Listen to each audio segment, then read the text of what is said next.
tac. Deuxième point, rapidement. La situation internationale. Gis naa keroog ñu def fii benn manifestation vendredi pour jàppale Maliens yi. Maliens yi.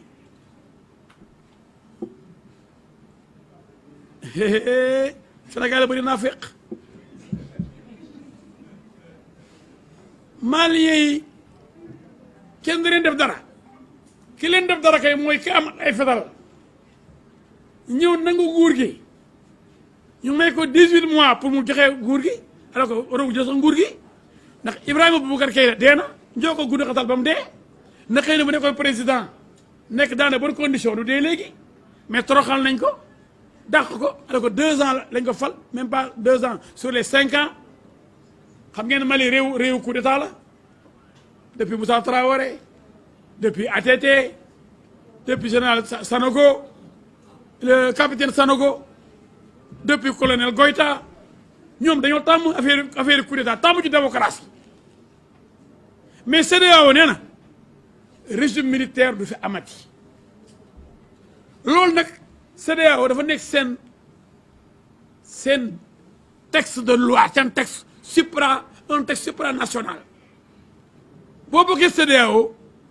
da ngay jël tuuti ci seen indépendance jokk CEDEAO bu décidé da koy appliqué ma dégg ay naafeq yu naan waaw ñu nekk Mali dañoo jaxasoo ba waruñu nangu li CEDEAO wax xalaa ñu bokk ci CEDEAO ko léegi nga taxaloog waa Jaraaf dëkk si koñ boobu di GIA ñu ne la boo demee boo déggee bal bi boo jegee kaay dugal la nga ne mënumaa dugal bal bi kat parce que ban GIA su ñoo den nañoo waa GIA bu ñu dugalal bii nga ne doo dugal door bal bi ci oore ci touche danga dem pour dugal ma ni CEDEAO jëlu benn mesure contre le peuple malien dégg naa dof boobu Guy Marius Sagna xam ne moom interne la moom xam nga moom asile son asile c'est la prison chaque jour mu def yëfu dof fu ñu tëj ko day toog ak yaram bi day xasan ay prison parce que li wax mun nañ ko jëw prison mu ne buñ bombardé Mali yow Macky Sall doo fanaan palais waaw Guy Marius Sagna moom ñaari loxo yooyu te daf ko dem prison ay yoon koo xam ne mënoo tere sa bopp dugg ci prison bi ay weeri weer yow mën nga tere Macky Sall def bu ko def dara waaye bàyyil kàcc dañoo ñeme yàlla xale yooyu foofu ni mën nañ napp ñoom daal ay nappaate quoi ay joore quoi mais dooleem jooju buy jaay est-ce que tax na demul prison junni yoon lu mu ci mënoon bi ko jàpp yóbbu prison ku ko mënoon téye Sonko mi bi ko ñeexoon ci kaso bi ku ci mën dara Khalifa Sall bi ko yóbbu ci prison ku ci mën dara Karim Wade doomu président sortant bi muy dugg prison ku ci mën dara yow booy boobu du tëb di dal foog ne da ngaa bëri doole di tëb du dal ak Babacar Diop façon yooyu ay yana maar genre dof yooyu di réewante ci réew mi naan président buy bombardé Mali yow Macky Sall doo fanaan palais mais Guy Marius Sagna mooy kan ba mën a tax Macky Sall du fanaan palais loolu mën na ko ci arrêté xale yu réew lañ seen réew ne ëpp na ba pare bëgg lu may taal Sénégal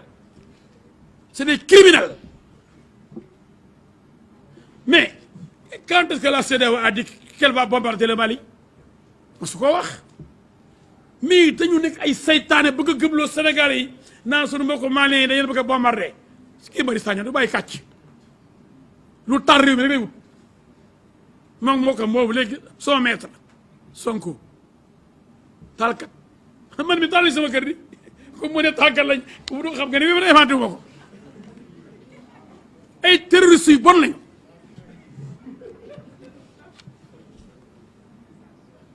moytu leen ma ñoom moytu leen ma sàcc yooyu terroristes yooyu bande yooyu moytu leen il faut les éviter la CEDEAO a dit simplement qu'elle va prendre des mesures et déjà elle a pris des mesures contre les militaires maliens et les militaires guinéens vont suivre kaa yi dañoo bëgg nguur militaires yi pas militaires sénégalais parce que ñoom ils sont formatés dans la démocratie ségorienne démocratie bu civilisée ay militaires yu civilisé la ñu am yu set yu xam seen métier mais feneen militaires yooyu ay rayante ay coup d'état tëf mu am ñu dee daal dugg pale toog installé ku wax ñu dóor bal waaw loolu dañ ko dépassé waay le monde avance le monde est un village planétaire. Les militaires, les Maliens viennent de demander à l'ambassadeur de France de quitter le Mali. Aujourd'hui, ils provoquent la France parce qu'ils ont maintenant des Russes. Ils ont des mercenaires russes de Wagner, envoyés par Poutine. C'est une milice de Poutine.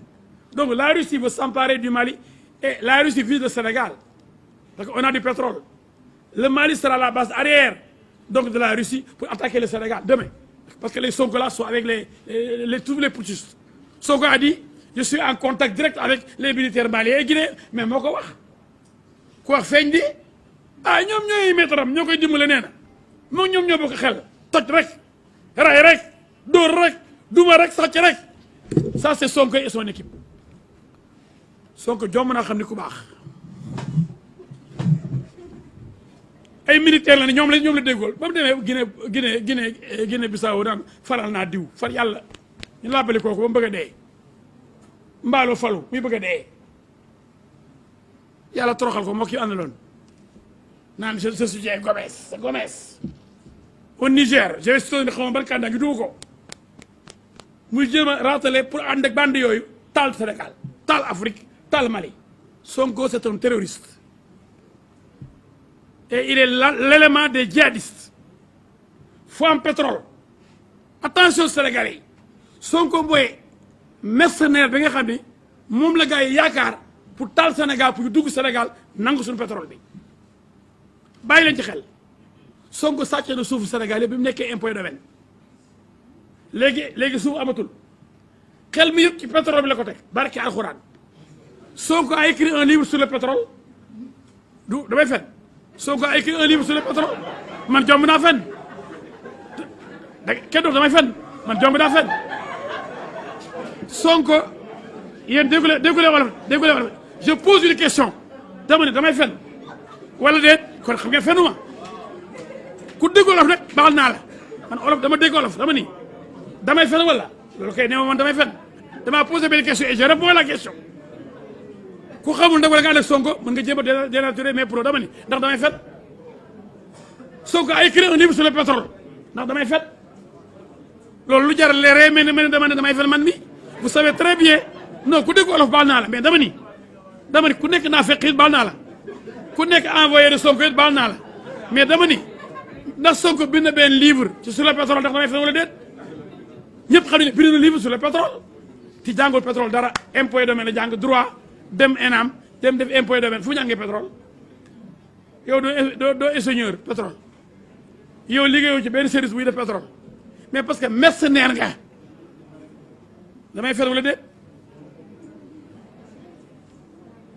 bind na livre sur le pétrole wala déet damay fen wala déet loolu nag ku jéem a dénaturer damay wax naa fekk nga seytaane nga billaay ku ko jéem a xool neneen nag bëgg comme ni ñu demee mbële bopp yi rek naa fekk nga seytaane nga barke alxuraan ndax moo ne ndax bind livre sur le pétrole ndax damay fet mu mel man damay fet mais xoolal ma façon interprétation yooyu rek mais Sénégal moo metti réew mi nu ñu koy defaree mais li ma wax dafa leer dama leen posé benn question ndax damay fen ñu foog ne man damay fen am bon yëpp day dof yi ko foog donc ñooñu laa bëgg a arrêté dès maintenant ndax naa fekk da mën a yàqal parce que boo nee ndax bind livre sur le pétrole ne ndax damay fen mooy dama ne est-ce qu'il a écrit un livre sur le pétrole ou pas est-ce que je mens ou pas waaye loolu lu jiiree en français je traduis en français Sonko a écrit un livre sur le pétrole est-ce que je mens ou pas ku déglu olof rek dama jàng olof mais da ngay corriger El Hadj Diouf man déggu benn langue bu olof lu leer nañu leen di wax ku nekk naa fekk rek baal naa la sama propos kenn mënu ko ridiculiser wala nga def neen te ma toog daa ko fayda est-ce que Sonko a écrit un livre sur le pétrole ndax damay fet mais est-ce que ça n'a même pas de sens de dire que moi je mens je dis est-ce que je mens ou pas est-ce qu'il a écrit un livre sur le pétrole mais lu jéeree loolu mel ni man damay fet c'est-à-dire que vraiment Sénégal moo metti ce pays-là il est difficile parce que l'honnêteté est difficile surtout l'honnêteté intellectuelle c'est clair tout le monde sait qu'il a écrit un livre donc sur le pétrole donc je ne mens pas ce livre-là a été commandité par des étrangers donc Sonko est un mercenaire un mercenaire à la solde de l'étranger.